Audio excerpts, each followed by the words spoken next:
Okay, hello everyone. Here I want to provide a tutorial on how to take a long screenshot on Samsung A35 5G device.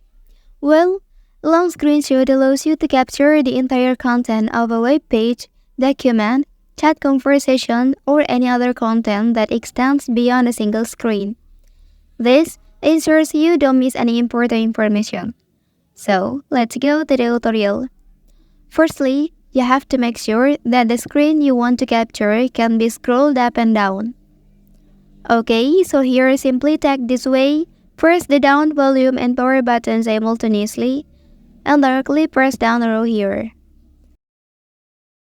After that, it will automatically capturing a long screenshot on your device. Lastly, you can see the result in your gallery.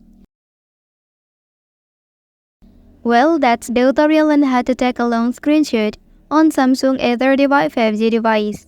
If you are helped by this video, don't forget to like and subscribe to get other information from this channel. Thank you.